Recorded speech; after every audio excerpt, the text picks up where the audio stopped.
متى نصرنا قاتل نداء الكفر في كل الحصون نعم قاوم لأنك فجرنا قاوم وأمطر من سلالة صهيون.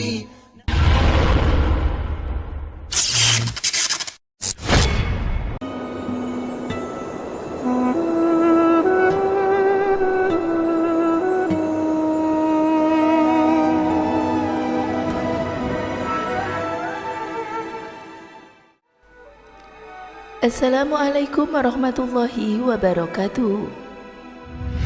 Jika ada panutan terbaik tentang kesederhanaan, maka dia adalah Nabi Muhammad SAW. Rasulullah adalah pemimpin negara, pemimpin umat, pemimpin di tanah Arab. Namun kehidupan beliau tidaklah dilingkari dengan emas dan permata. Bahkan untuk berbuka puasa saja Nabi menyantap makanan dan minuman yang sangat sederhana. Saat berpuasa, menu sahur atau berbuka Nabi hanya itu-itu saja. Jika ada makanan berlebih, maka itu sangat jarang terjadi. Tak ada perbedaan menu saat puasa ataupun tidak, saat Ramadan ataupun bulan lain. Menu keluarga Nabi tak pernah roti dalam 2 hari berturut-turut dan tak pernah berkuah dalam 3 hari berturut-turut. Ummul Mukminin Aisyah yang mengabarkan tentang kesederhanaan tersebut. Beliau radhiyallahu anha berkata, keluarga Nabi Muhammad tidak pernah merasakan kenyang karena makan roti gandum yang telah diberi idam atau semacam kuah dalam 3 hari, sampai ia bertemu dengan Allah atau wafat. Hadis riwayat Bukhari dan Muslim.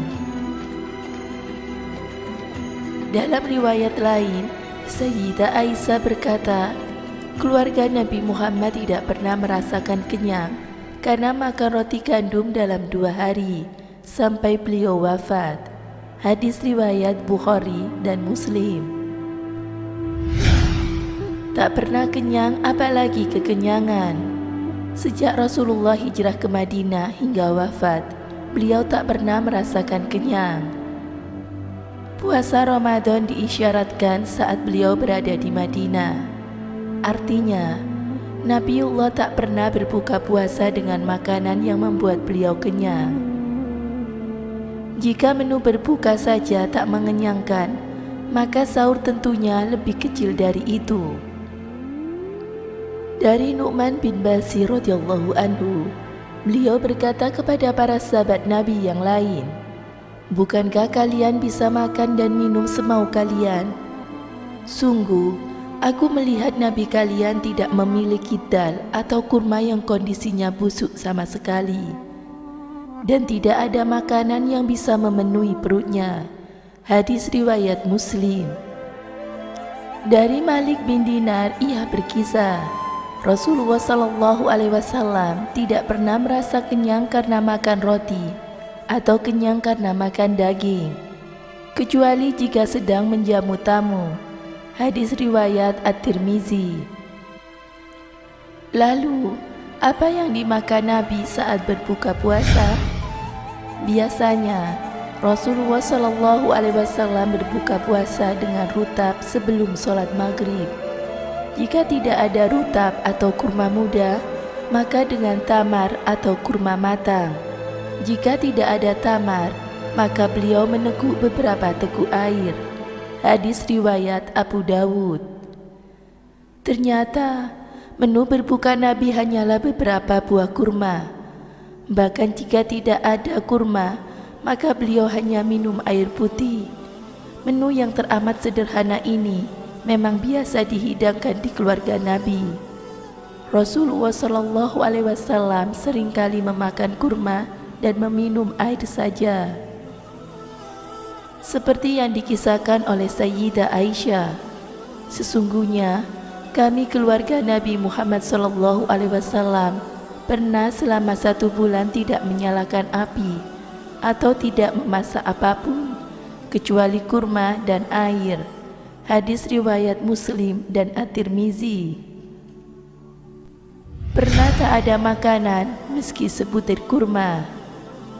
Di luar Ramadan, Rasulullah SAW juga berpuasa sunnah jika tak ada makanan di rumah. Sayyidah Aisyah mengisahkan, Rasulullah SAW bertanya kepadaku pada suatu hari, "Wahai Aisyah, apakah engkau memiliki sesuatu untuk dimakan pagi ini?" Maka aku menjawab, "Wahai Rasulullah, kita tidak memiliki sesuatu apapun untuk dimakan." Beliau lalu bersabda, "Kalau begitu aku akan berpuasa." Hadis riwayat Muslim. Subhanallah, jika melihat kondisi umat masa kini, kira-kira apa yang akan dikatakan Nabi? Saat ini beragam kudapan terhidang di meja-meja keluarga muslim. Menu spesial begitu aneka rupa ketika Ramadan tiba. Kurma dan air, bahkan hanya selingan.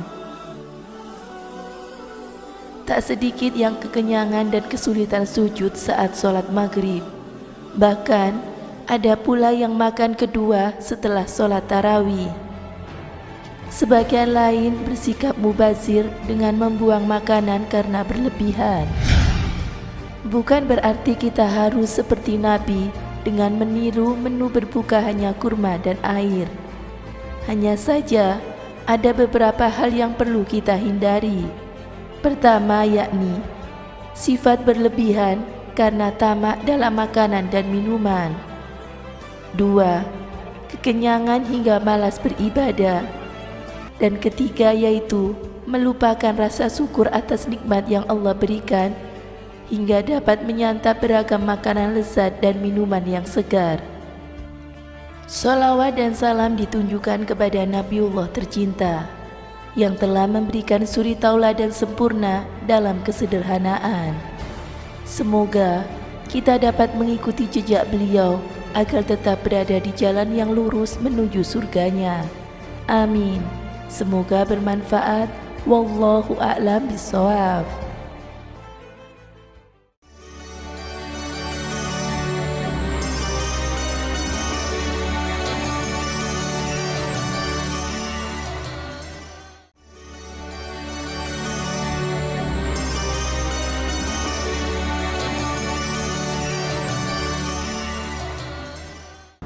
Assalamualaikum warahmatullahi wabarakatuh. Pemirsa Amirul Mukminin yang dirahmati Allah Subhanahu wa taala. Ramadan berasal dari bahasa Arab yang memiliki arti panas, menghanguskan atau kekeringan. Maksudnya adalah menghanguskan dosa-dosa hingga sampai kering seperti bayi yang baru dilahirkan oleh ibunya, tiada dosa. Bulan Ramadan ditunggu-tunggu kedatangannya oleh umat Islam di seluruh dunia. Bulan Ramadan memiliki keutamaan yang luar biasa. Di antaranya adalah yang pertama, bulan diturunkannya Al-Quran atau Syahrul Quran. Yang kedua, bulan penuh keberkahan atau Syahrul Mubarak. Yang ketiga, bulan penuh pengampunan. Yang keempat, dibukanya seluruh pintu-pintu surga dan ditutupnya pintu-pintu neraka di bulan Ramadan. Kelima, dilipatkan gandakannya seluruh pahala. Keenam, diturunkannya malam Lailatul Qadar yang pahalanya senilai lebih baik daripada 1000 bulan atau 83 tahun lebih. Yang ketujuh, semua setan dibelenggu di bulan Ramadan. Semoga kita bisa meningkatkan amal ibadah kita dan semoga amal ibadah kita diterima di sisi Allah Subhanahu wa taala. Semoga memberi manfaat. Wassalamualaikum warahmatullahi wabarakatuh.